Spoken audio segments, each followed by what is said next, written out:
আসসালামু আলাইকুম।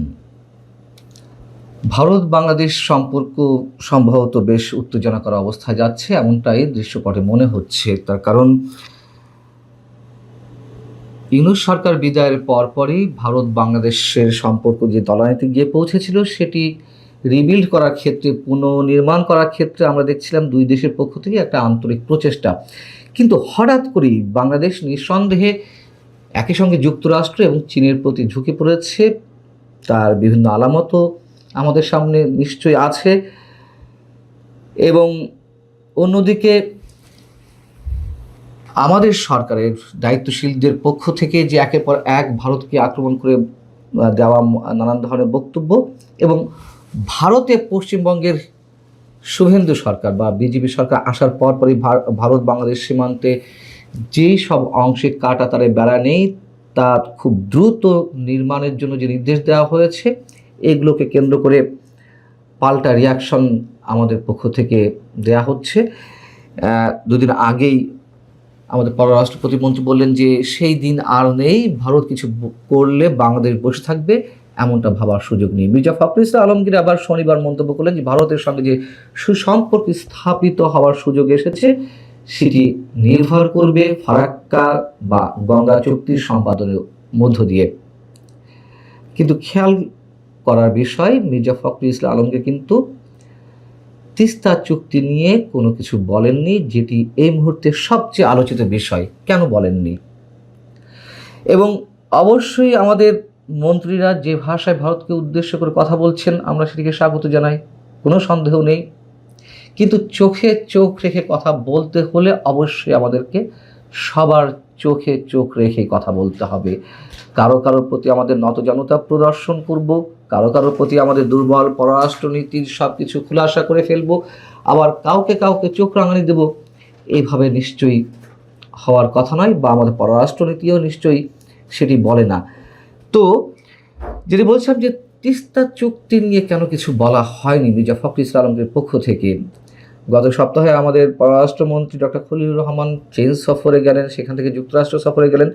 ধরে নেওয়া যায় যে তিস্তা প্রকল্পে চীন যে বরাবরই অর্থায়নের আগ্রহ প্রকাশ করে আসছে সেই বিষয়টি অনেকখানি চূড়ান্ত সিদ্ধান্তের পর্যায়ে গেছে।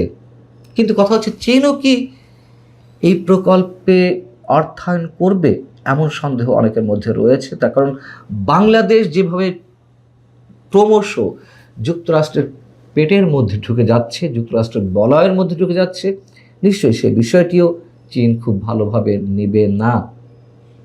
আবার চীন এবং যুক্তরাষ্ট্রের প্রতি বাংলাদেশে যে সখ্যতা বা নতজানতা প্রদর্শন করা হচ্ছে সেটিও কি ভারত ভালো চোখে নেবে? নিশ্চয়ই তেমনটিও হওয়ার কথা নয়। তিস্তা প্রকল্পে ভারতও আগ্রহ দেখিয়েছিল। কথা হচ্ছে,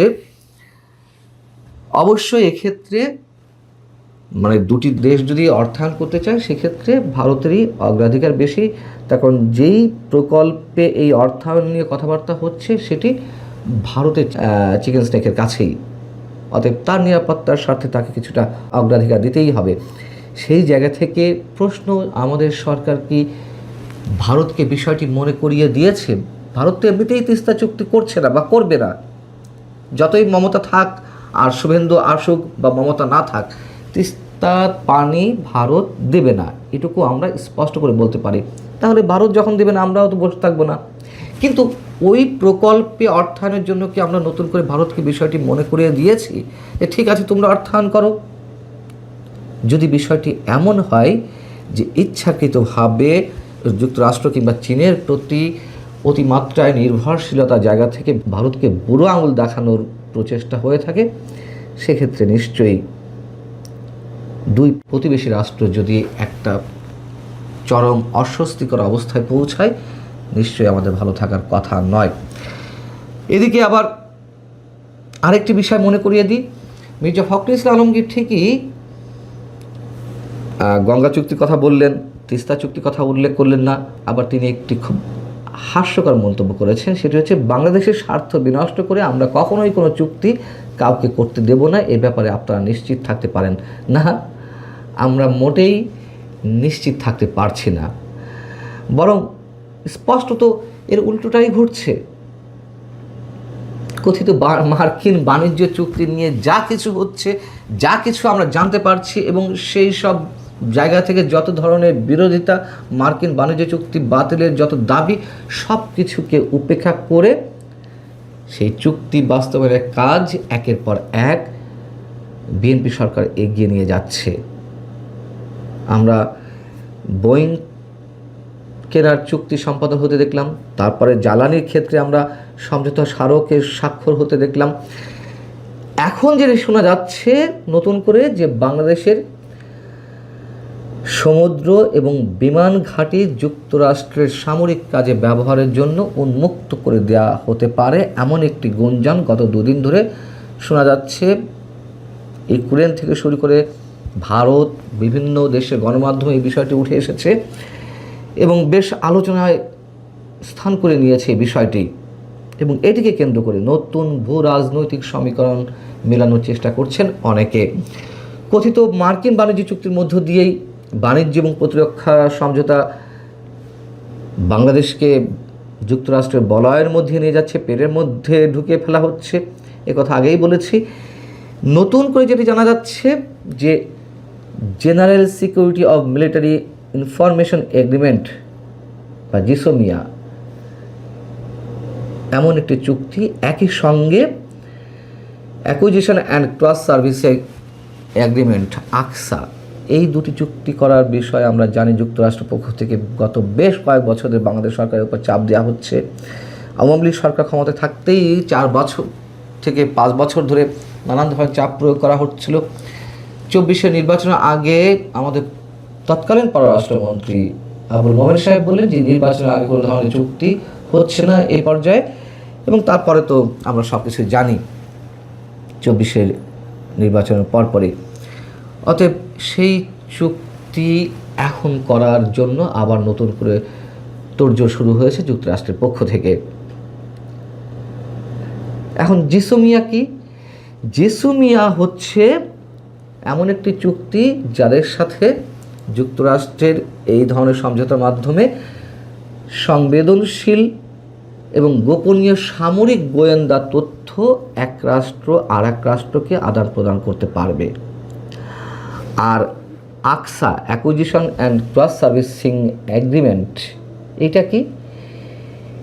এই ধরনের চুক্তি যুক্তরাষ্ট্রের সঙ্গে যেসব দেশের রয়েছে সেই চুক্তির আওতায় মার্কিন বাহিনী খাদ্য, জ্বালানি, গোলা বারুদ এবং সরঞ্জামাদি বিনিময় করে থাকে।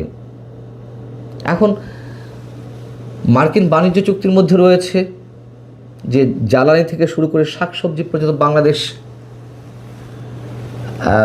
আমদানি করবে যুক্তরাষ্ট্র থেকে। আবার জ্বালানি কিংবা সামরিক সমরাস্ত্র এগুলো তার অনুমতি নিতে হবে অন্য কোনো রাষ্ট্র থেকে কিনতে হলে, এবং একই সঙ্গে আগে থেকে বাধ্যবাধকতা দিয়ে রাখা হয়েছে যুক্তরাষ্ট্র যেসব দেশের উপরে নিষেধাজ্ঞা দিয়ে রেখেছে সেই সব দেশের সঙ্গে বাংলাদেশ কোনো ধরনের চুক্তিতে যেতে পারবে না, বা সেই সব দেশ থেকে সমরাস্ত্র বা গোলা বারুদ আমদানি করতে পারবে না। সেক্ষেত্রে চীন একেবারেই ইনভার্টেড কমার মধ্যে রয়েছে এক অর্থে বলা যায়। অতএব চীন থেকে আমরা যে সমরাস্ত্র কিনে থাকি সেটি আপাতত আর কেনা যাবে না। যেই সমরাস্ত্র কেনার ক্ষেত্রে আমাদের যথেষ্ট সুবিধা ছিল, একটা হচ্ছে তুলনামূলকভাবে কম দামে আমরা এই সমরাস্ত্রগুলো কিনে আনতে পারতাম, আর একটা হচ্ছে সহজ শর্তে এই সরঞ্জামগুলো চীন সরবরাহ করত। এখন যুক্তরাষ্ট্রের সঙ্গে বাংলাদেশে যে সখ্যতা যে পর্যায়ে গিয়ে পৌঁছেছে, চীন নিশ্চয়ই খুব স্বাভাবিকভাবে নেবে না, এবং বাংলাদেশের সমুদ্র এবং বিমান ঘাঁটিতে যদি যুক্তরাষ্ট্রের কৌশলগত উপস্থিতি বাড়ে সেক্ষেত্রে এটি ভারত এবং চীন কেউই খুব ভালো চোখে নেবে না। সব মিলিয়ে আমরা একটি জটিল ভূ রাজনৈতিক খেলার দিকে পা বাড়িয়েছি অথবা বাড়াচ্ছি।